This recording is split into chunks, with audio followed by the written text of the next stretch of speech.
The Secret. The Roses kept a Life Mastery Hub story. There is a village at the edge of the known world, or so the old people say. Not at the edge of any map. At the edge of forgetting. Its name is Elmsford. And most people who are born there spend their entire lives there, growing old among the same cobblestones and the same climbing roses, content in the way that only those who have never been restless can be. But Lena had left. At 19, with a single suitcase and a need she could not name, she had walked away from Elmsford and never looked back. 15 years of cities, 15 years of noise and ambition, and a life that looked from the outside exactly like success. She had come back for one reason. Old Theodore, the village cartographer, a man she barely knew, had died and, inexplicably, impossibly, left everything to her. His house, his instruments, his maps, and a letter containing 3 words written in handwriting so precise it looked like a font. The card said, "You already know." She had been back in Elmsford for less than 2 minutes, when a small girl with wild, dark curls and yellow boots stopped in the lane and looked up at her with bright, unblinking eyes. The girl said, "You are the lady from the map." Then she turned and skipped away between the cobblestones, her boots flashing in the morning light. Lena stared after her, the card still trembling in her hand. Something was wrong. Or perhaps, something was beginning. Theodore's house stood at the very edge of the village, where cobblestones gave way to wild meadow grass. 3 stories of pale stone wrapped in ivy.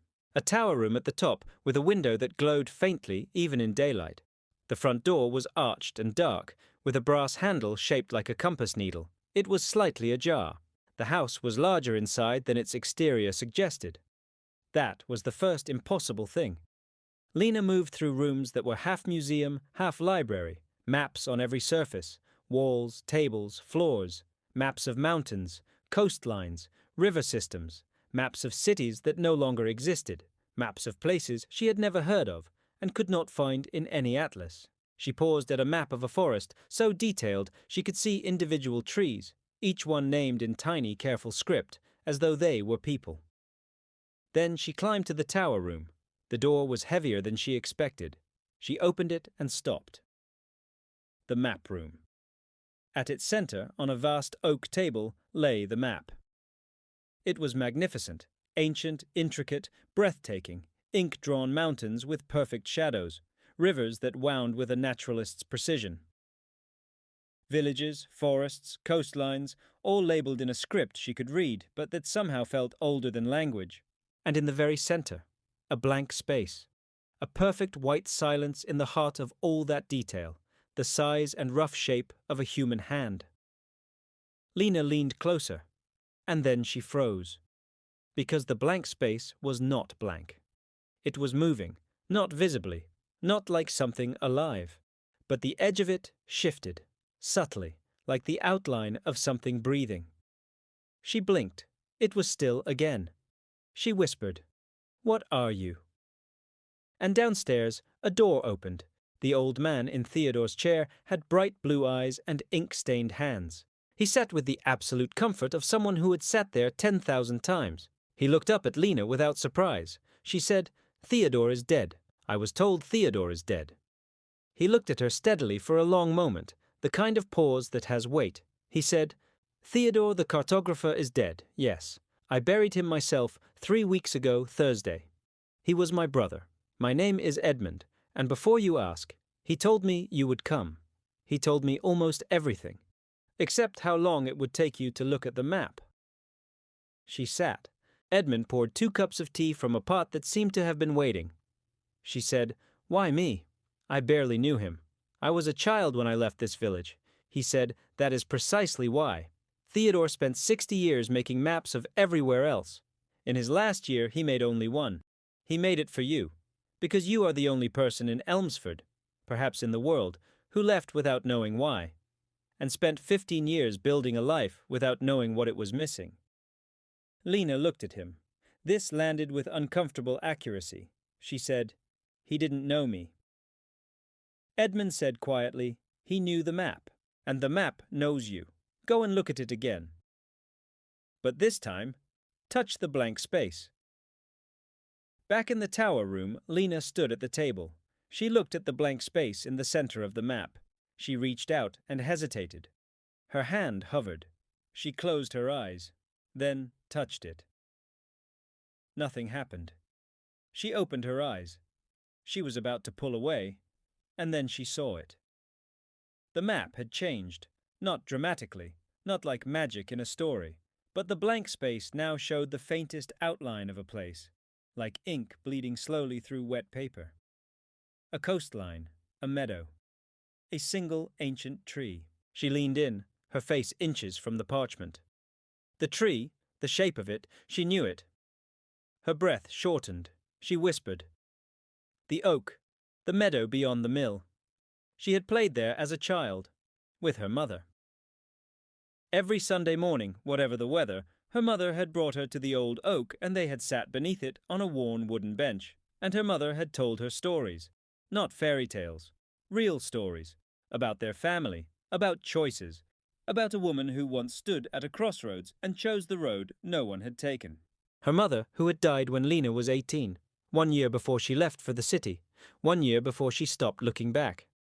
She straightened. Her eyes were bright, not with tears exactly, but with the effort of not crying. She looked at the map once more. Beneath the outline of the oak, in letters so small she had to squint to read them, a name. Her mother's name. And underneath it, in Theodore's meticulous hand, 4 words that made the room tilt slightly on its axis. She left you something. The meadow beyond the mill was everything she had forgotten it was. Wide, open, impossibly green. Wildflowers at their full height, a sea of colour bending in the wind. Poppies, cornflowers, Queen Anne's lace, waves of red and blue and white moving together in slow, breathtaking rhythm. And at the meadow's heart, the ancient oak, its canopy wide enough to shelter 20 people, its roots breaking the earth around it in ways that looked like reaching hands. She had not been here in 15 years, and yet her feet remembered every turn, every dip in the ground, every point where the path narrowed between the hawthorn hedges. The body does not forget what the mind decides to leave behind. The bench was still there, worn by generations, initials carved into its back by people long gone, dozens of them, layered over time. Lena found 2 of them immediately, without searching, because her hands knew where to go. L and M, Lena and Mira. Her mother's name was Mira. She sat. She placed the map on her knees. The blank space, the breathing space, now showed the meadow clearly. The oak, the bench, a small mark precisely where she was sitting. She said softly, "All right, Mama. What did you leave?" She ran her hand along the underside of the bench and found it. Taped to the wood, wrapped in oilskin to protect it from weather and time, a small package. She peeled it free with trembling hands. Inside, a folded letter, and a brass locket she recognized immediately. Her mother's locket, the one she had always worn, the one that had been missing from her belongings when she died, the one Lena had always quietly, guiltily assumed had been lost or taken. She held it against her chest for a moment, then opened the letter. The letter was not what she expected. It was not a goodbye. It was not an apology. It was a story, told in her mother's voice, warm and unhurried, as though she were sitting right there on the bench. The story of a woman who had left Elmsford at 19, who had spent years in cities, who had built a life that looked, from the outside, like success, but felt, from the inside, like a beautiful room with no windows. And then one day, she had come back. Not because she had failed, but because she finally understood what she had been running toward all along. Lena stopped reading. She looked up from the letter. She was reading her own life. Her mother had lived it first, word for word, city for city, the same restlessness, the same hollow success, the same nameless ache. Her mother had not warned her. She had not tried to stop her. She had simply lived it, and then, somehow, known that her daughter would live it too.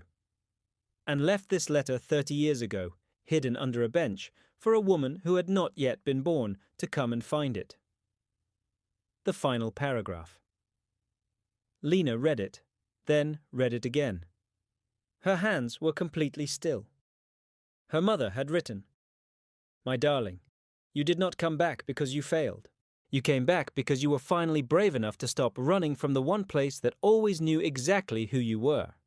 The city was not your life. It was your education. Elmsford is your life. The oak is your life.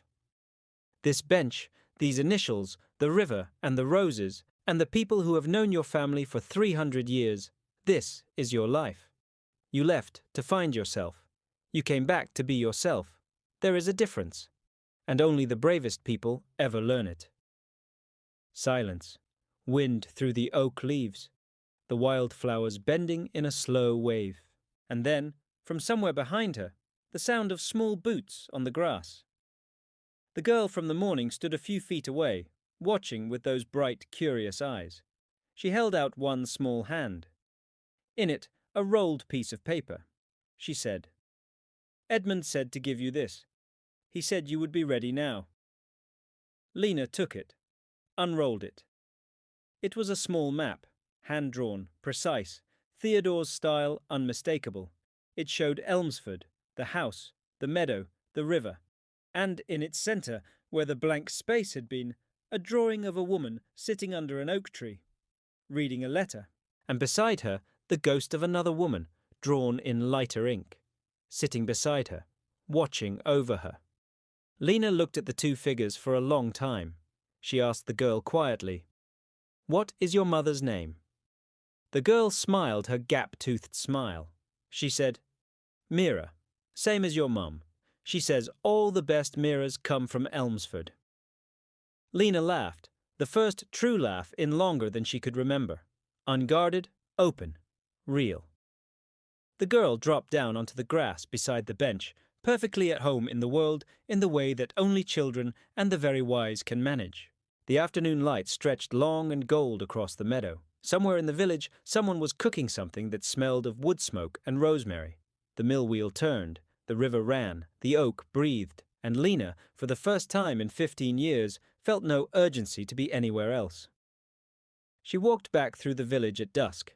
The lanterns were lit, warm gold against a sky going violet and deep blue. A few villagers nodded to her. One old woman touched her arm as she passed and said nothing, only squeezed once and moved on.